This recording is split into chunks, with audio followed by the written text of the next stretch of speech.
Thoughts and moms की food factory हमने recently Bangalore से मैसूर शिफ्ट की। बहुत ही अच्छा चल रहा था, ऑलमोस्ट सेटलिंग पीरियड था।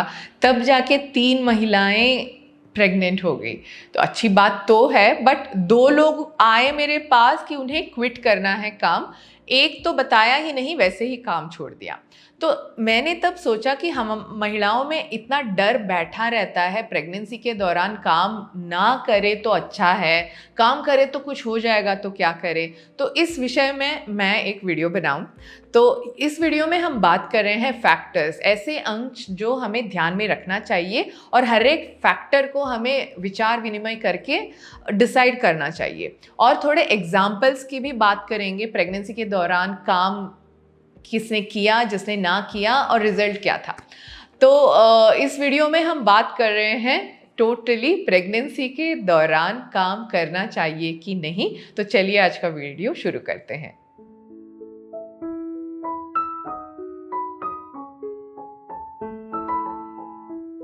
हेलो नमस्कार, मेरा नाम है कविता। मैं हूँ टॉट्स एंड मॉम्स फूड्स की फाउंडर और पैशनेटली मैं वीडियोस बनाती हूँ महिलाओं को सपोर्ट करने के लिए। तो आज के वीडियो में हम बात कर रहे हैं प्रेगनेंसी के दौरान क्या महिलाएं काम कर सकती है कि नहीं। और सबसे पहले हम बात करेंगे थोड़े फैक्टर्स, अंश जिसे हमें बहुत ही नज़दीक से देख के डिसाइड करना है। तो सबसे पहली बात, हेल्दी प्रेगनेंसी है कि नहीं आपकी। अगर आपका बच्चा अच्छी तरह से बढ़ रहा है और थोड़े इनिशियल प्रॉब्लम्स के बाद उतना ज़्यादा वॉमिटिंग का प्रॉब्लम नहीं है आपको, उतना ज़्यादा सर चकराता नहीं है, खा पा रहे हैं, तो ये एक हेल्दी प्रेगनेंसी है, अच्छी बात है। और दूसरी बात है सपोर्टिव वर्क एनवायरनमेंट है कि नहीं। ये बहुत ही इम्पॉर्टेंट होता है महिलाओं को काम कंटिन्यू करने के लिए। बहुत सारे सिस्टम्स बनाए गए हैं कॉरपोरेट में कि महिलाओं को सपोर्ट करें, बट जो डोमेस्टिक हेल्प होते हैं या फिर जो लेबर रिलेटेड काम करते हैं, जैसे हमारी फैक्ट्री की महिलाएं जिनके लिए स्पेशली मैंने ये वीडियो बनाया है, तो वो जाके रिक्वेस्ट कर सकते हैं अपने फैक्ट्री में डिपार्टमेंट चेंज करने के लिए। वो ही हमारे फैक्ट्री में भी हो सकता था, वही मैंने सॉल्यूशन उनको भी दिया था। तो पहली बात ये है कि डिपार्टमेंट्स जो रिगरस काम जो करना है, बहुत ज़्यादा बैठना उठना, लंबे वक्त खड़ा होना, ये थोड़ा मुश्किल हो जाता है। तो वर्क एनवायरनमेंट में चेंज कर सकते हैं। सपोर्ट कर रहे हैं तो अच्छी बात है, पहले ही बात कर लीजिएगा, क्योंकि बात करने से ही बहुत ज़्यादा सोल्यूशन मिल जाता है। हम डरे सहमे रहते हैं कि पूछे कैसे जाए और क्या कर सकती हूँ मैं, काम ही छोड़ देती हूँ, है ना। तो बात कर लीजिएगा, आपको बहुत ज़्यादा बहुत ही शायद आसान लगे। और इनिशियल डेज में आपको भी एक्चुअली हॉलीडे स्टॉक करके रखना है ताकि आप बाद में क्लेम कर सके, ना कि सिर्फ उन पे डिपेंडेंट हो। और बाद में बीच बीच में जब भी आपको लीव चाहिए होगा तब वो दे दें बहुत कंफर्टेबली, ना कि हर बार झिक झिक करें। क्योंकि मेंटल हेल्थ भी एक चीज़ होती है भाई, हर बार किसी के बाद जाके कैसे किसी के पास हम रिक्वेस्ट कर सकते हैं। कभी कभार भीख मांगने जैसे लग सकता है, I am sorry to use that word, पर ये मैटर करता है कि अच्छा वर्क एनवायरनमेंट हो। और फिनेंशियल स्टेबिलिटी कैसी है आपकी, फिनेंशियल कंडीशन, क्या आपने सेव करके रखा है कि मैं अभी प्रेगनेंसी के दौरान काम छोड़ के डिलीवरी के बाद भी काम नहीं कर पाएंगे बहुत दिन ना, तो तब तक के लिए फैमिली का, मेरा खुद का एक्सपेंस चल सकता है कि नहीं। अगर आपके पार्टनर स्टेबल इनकम है उनका, वो कह रहे हैं कि मैं देख लूँगा, या फैमिली में इन लॉज, पेरेंट्स, किनका भी फिनेंशियल सपोर्ट है, अच्छी तरह से ध्यान रख सकते हैं, जाने की ज़रूरत नहीं है।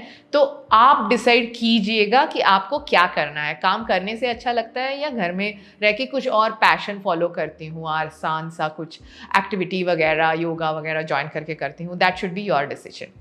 करियर गोल के बारे में अगर हम बात करें तो लगता है कि अगर थोड़ा सा ब्रेक भी ले लूँ तो प्रॉब्लम हो सकता है। तो प्लीज़ अपने वर्क ऑफिस सीनियर से बात कीजिएगा, शायद वो कोई सॉल्यूशन दे दें। क्योंकि आजकल ऐसा है कि बहुत सारे लोग ब्रेक ले रहे हैं, ना कि पहले की तरह अगर आपने ब्रेक ले लिया तो 2 साल क्या किया भाई डाउट करते थे पहले, है ना। अभी आप ब्रेक लेके वापस आ रहे हो तो बहुत सारे मर्द भी आजकल ब्रेक लेते हैं।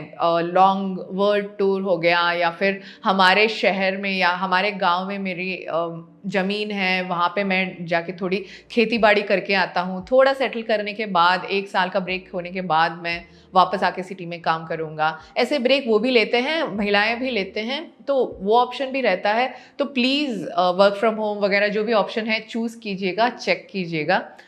और फैमिली गोल्स, आपके परिवार से, आपके हस्बैंड से, आपके पार्टनर से बात कीजिएगा, समझिएगा क्या वो equal parenting, equal house hold, घर का काम शेयर कर सकते हैं, बच्चे की पढ़ाई, बच्चे को बड़ा करने में मदद कर सकते हैं, और पैसे की भी सपोर्ट हो रही है वहाँ पे। तो एज अ फैमिली आप दोनों को, और जो भी घर में इन्वॉल्व, पहले आप दोनों को, बाद में घर में बड़ों से बैठ के बात कीजिएगा। क्योंकि अगर आपको आपने डिसाइड किया है कि एक बंदा घर में रहेगा, बच्चे को देखेगा और होम स्कूलिंग करेगा, और फिनेंशियली हमें उतना प्रॉब्लम नहीं है, या फिर हमारा डिसीजन ही ये है कि बच्चों को इम्पोर्टेंस दे, तो पहले बात करना अच्छा होता है, ना कि बच्चा होने के बाद। तो बहुत सारे आइडिया, सॉल्यूशन मिल सकते हैं ऐसे बात करने से। चलिए अब बात करते हैं थोड़े एग्जाम्पल्स, केस स्टडी की तरह। मेरी एक दोस्त है जो बहुत ही अच्छे पोजीशन में थी, बहुत दिन से वेट कर रही थी, प्रेगनेंसी कंफर्म होते ही उसने जॉब छोड़ दिया। पहले सोच रही थी कि बहुत ज़्यादा प्रॉब्लम होगा, वॉमिटिंग, बच्चे की ग्रोथ, ऑफिस आना जाना वगैरह मुझसे नहीं हो पाएगा। ऑफिस बहुत नज़दीक था, और 1 महीने के बाद उसका मतलब वॉमिटिंग वगैरह कुछ भी इश्यू भी नहीं था। तो वो मतलब इतने झंझट में पड़ गई, सोच में पड़ गई कि अरे यार मैं काम जा सकती थी, मुझे बहुत पैसा भी मिल रहा था, ऑफिस में सपोर्टिव भी थे, ऐसे क्यों कर दिया। बहुत ही नाखुश थी वो अपने उस डिसीजन से, क्योंकि बाद में उसे 6 महीने का मैटरनिटी लीव मिलने वाला था। ऐसे क्यों कर दिया, सोच में पड़ गई, क्योंकि हर रोज़ उसे कुछ करने के लिए रहता ही नहीं था घर में। मतलब जीवन कभी ऐसे घर में रह के उसने वक्त नहीं गुजारा था, पता नहीं था उसे क्या करना है। तो मेंटल हेल्थ पे अफेक्ट हो गया। दूसरी एक दोस्त थी, वो बहुत ही करियर ओरिएंटेड थी। डॉक्टर ने उसे मतलब एडवाइस किया कि छुट्टी ले लो, थोड़ा रेस्ट कर लो, बच्चे का भी थोड़ा कंसर्न है, आपका भी हेल्थ थोड़ा वीक ही है। तो पर उसे पैसा बनाना था, वो बहुत ही कैरियर ओरिएंटेड थी कि ब्रेक लेने से कुछ जो पोस्ट प्रमोशन मिलने वाला था उसमें प्रॉब्लम हो जाएगा, ये सोच के उसने काम नहीं छोड़ा। और बाद में जाके बच्चे को थोड़ा सा प्रॉब्लम हो गया था, तो डेफिनेटली ये एक रॉन्ग डिसीजन था, उसे लग रहा था। और तीसरा केस जो हम अधिकतर देखते हैं कि बहुत सारी महिलाएं अंत तक काम करते हैं, डिलीवरी के 10-15 दिन तक तो काम करते ही हैं, और बाद में 6 महीने के ब्रेक के बाद वापस आ जाते हैं वर्क फोर्स में। बैंक देखो, टीचर्स देखो, ऐसे बहुत ही कॉमन है। और हम डोमेस्टिक हेल्प, या फिर मतलब घर में जो आके काम करते हैं, रोड में कोई काम करते हैं, छोटे मोटे दुकान, छोटे मोटे काम जो करते हैं, उन्हें उतना वक्त मिलता ही नहीं है। फिर भी वो वापस आते हैं डिलीवरी के 2-3 महीने बाद, 6 महीने बाद वापस आते हैं, काम करते हैं, खुश रहते हैं, काम को पसंद करते हैं, और कंप्लेन नहीं करते। उन्हें पता रहता है कि ये जीवन का एक भाग है, प्रेगनेंसी हो गई, बच्चा हो गया, चलो शुरू करते हैं काम। तो वैसे वाले एटीट्यूड के भी बहुत सारे लोग हैं। रिक्वायरमेंट जिनकी होती है वो भी हैं। मैं खुद अपना एग्जाम्पल अगर देना चाहूँ तो मेरी पहली डिलीवरी जब प्रेगनेंसी कंफर्म हुई थी, तो प्रेगनेंसी कंफर्मेशन के 10-15 दिन में ही ब्लीडिंग शुरू हो गई, और मुझे 2 दिन आईसीयू में रहना पड़ा था। और डॉक्टर ने मुझे रेस्ट करने के लिए एडवाइस किया था, तो मैंने काम ही छोड़ दिया। और ये बिज़नेस भी तब शुरू नहीं हुआ था, 10 साल पहले की बात है ये।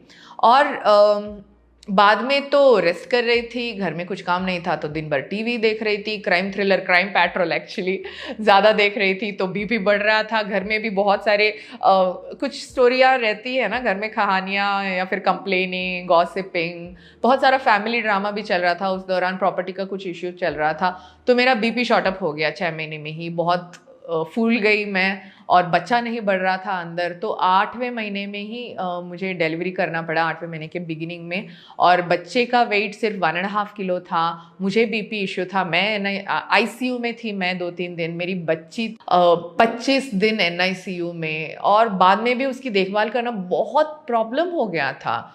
मैंने कितना रॉन्ग डिसीजन लिया लग रहा था मुझे। और दूसरे केस में, दूसरे बच्चे के केस में ऐसा था कि डिलीवरी कल है, तब तक मैंने काम किया, क्योंकि एंटरप्रेन्योर हूँ अब, ऑलरेडी मैंने बिजनेस शुरू कर दिया था। मतलब लोग हैं, पर फिर भी तुम्हारा इतना रिस्पॉन्सिबिलिटी रहता है कि जितना हो सके तुम कर लो। मुझे एक प्रोडक्ट की लेबलिंग बनवानी थी, तो स्टिकर कंपनी में मैं जाके प्रिंटिंग एरिया में वॉक कर रही थी, वहाँ पे अटक गया था मशीन, और मैं इतनी बड़ी सी पेट लेके 3.75 किलो था मेरा बच्चा। और उस मतलब यू कैन इमेजिन, पेट बहुत ही बड़ा था। तो पेट को पकड़ के मैं इधर से उधर 9:30-10 बजे तक मैंने काम करवाया, और बाद में आई घर। मेरी माँ अपने घर से आ चुकी थी हमारे घर, क्योंकि कल सुबह की डिलीवरी थी। तो कल सुबह हम गए, नॉर्मल सा बच्चा हुआ। नॉर्मल डिलीवरी नहीं थी, सी सेक्शन ही था। तो बच्चा हुआ, बच्चा भी काम था। पहले बच्ची को मैंने देखभाल करने में इतना प्रॉब्लम हो गया था, क्योंकि डेफिनेटली छोटी सी थी और थोड़ा बहुत क्रैंकीपन था उसमें। पर ये बहुत ही काम इंटेलिजेंट सा बच्चा लग रहा है मुझे, वैसा डिफरेंस भी लग रहा है। क्योंकि प्रेगनेंसी के दौरान आपका सिर्फ फिजिकल हेल्थ नहीं, मेंटल हेल्थ भी मैटर करता है। आपका बच्चा कैसे बढ़ता है, उसके अंदर अंश कैसा होता है, वो अगेन प्रेगनेंसी के दौरान आप कैसे बिहेव करते हैं उस पर निर्भर रहता है। तो इस बात का भी ध्यान रखिएगा आप। आपने बहुत लोगों से ये सुना ही होगा कि प्रेगनेंसी में एक्टिव रहो, नॉर्मल डिलीवरी होगी। तो नॉर्मल डिलीवरी गोल नहीं होना चाहिए, अपना स्वास्थ्य, बच्चे का स्वास्थ्य होना चाहिए गोल, और अपने सिचुएशन और कंडीशन के अनुसार। तो जैसे हमने अपने एग्जाम्पल्स में बात किया, बहुत सारे फैक्टर्स हमने बात की, इन सबको आप देखिएगा, समझिएगा। अपने फैमिली के साथ भी ये वीडियो शेयर करके या बैठ के इन सब फैक्टर्स को लिखिएगा, समझिएगा कि क्या आपके पार्टनर आपको सपोर्ट करना चाहते हैं, क्या आपको लग रहा है कि आपको काम करना चाहिए, आपको पसंद है काम करना, तो डेफिनेटली कीजिएगा।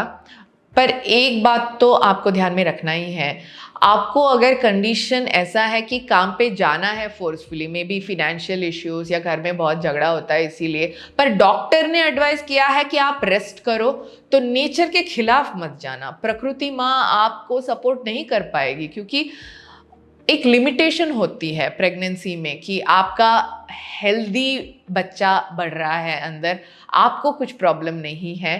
तो डेफिनेटली आप जाइए, काम कीजिए, खुश रहिए, पर डॉक्टर के हिसाब से नहीं करना तो नहीं करना। आशा है आपको ये वीडियो पसंद आई, आशा है थोड़ा बहुत तो आपका कन्फ्यूजन क्लियर हो चुका होगा। मुझे कमेंट करके बताइएगा, और आपके आसपास में जो भी महिलाएं हैं उनके साथ ये वीडियो शेयर करना मत भूलिएगा। अपने अगले वीडियो में अगर महिलाएं डिसाइड करती हैं, जैसे डोमेस्टिक काम जो भी कर रहे हो घर में जाके, या फिर कोई दुकान है आपका जाना ही है, या फिर कोई भी नॉर्मल कॉर्पोरेट जॉब आप कर रहे हैं, तो क्या अपनी देखभाल करनी है, इसके बारे में अगर वीडियो चाहते हैं तो कमेंट करके बताइएगा। और वीडियो कैसी लगी ये भी बताइएगा। टॉट्स एंड मॉम्स के फॉलोअर्स के लिए एक गुड न्यूज़ है, हमने महिलाओं के लिए बहुत सारे प्रोडक्ट्स लॉन्च किए हैं। उनमें है ये 3 फ्लेवर के कुकीज़ जो 3 न्यूट्रिशन रिक्वायरमेंट को भी देखभाल कर सकते हैं। Calcium magic, folic fiesta, mighty iron cookies. इनमें है गुड़, मिलेट, मक्खन, ड्राई फ्रूट्स, नट्स, सीड्स और नेचुरल फ्लेवरिंग के लिए इंडियन स्पाइसेस। तो इन्हें चेक करना मत भूलिएगा। और आपके स्नैकिंग के लिए है ग्रेनोला। प्रेगनेंसी में आपको बहुत चाहत होती है कुछ खाने की, अगर आप अपनी देखभाल ठीक तरह से खा के, ठीक स्नैकिंग करके नहीं करेंगे तो बाद में जाके पछताना पड़ेगा। आपकी हेल्थ, बच्चे की हेल्थ दोनों अफेक्ट हो सकती है। तो प्लीज़ हेल्दी प्रोडक्ट्स चूज़ कीजिएगा। और ग्रेनोला है ये ओट्स, नट्स, सीड्स, बहुत ही क्रिस्पी सा बेक्ड आइटम है जो आप ऐसे ही खा सकते हैं स्नैकिंग के लिए, या फिर दूध, गर्म दूध के साथ, या फिर दही के साथ खा सकते हैं, या फिर सलाद कुछ बना रहे हैं तो उसके ऊपर टॉपिंग की तरह इस्तेमाल कर सकते हैं।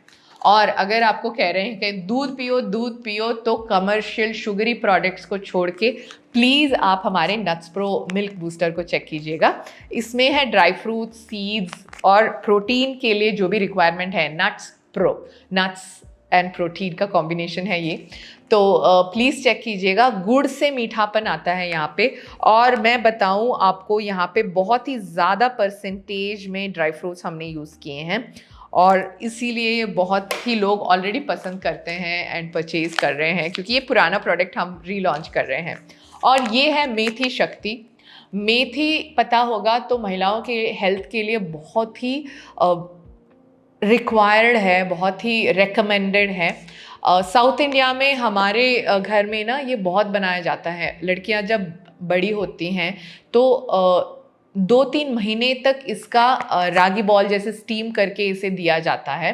तो थोड़ा कड़वा हो सकता है, ऐसे अगर आप सोच रहे हैं तो नहीं, इसे अच्छी तरह से पकाएंगे तो कड़वा नहीं होगा। इसे हमने बहुत ही ध्यान से बनाया है। आप इसका रागी बॉल की तरह भी बना सकते हैं। गर्म पानी में गुड़ डाल के, इसे डाल के एक पेस्ट बना के उसे घी के साथ रोल करके छोटे छोटे बॉल्स बना के आप खा सकते हो, या फिर इसका दलिया बना सकते हो, और इसका लड्डू भी बना सकते हो। सारे रेसिपीज़ हैं हमारे वेबसाइट में, आप चेक कर सकते हैं। और ये सारे प्रोडक्ट्स आपको totsandmoms.com में मिलेंगे, या फिर अमेजॉन, फ्लिपकार्ट, फर्स्टक्राई, बिग बास्केट पे आप चेक कर सकते हैं। Please check it out. तो चलिए फिर से मिलते हैं अच्छे अगले वीडियो के साथ। तब तक के लिए शुक्रिया, नमस्कार और बाय।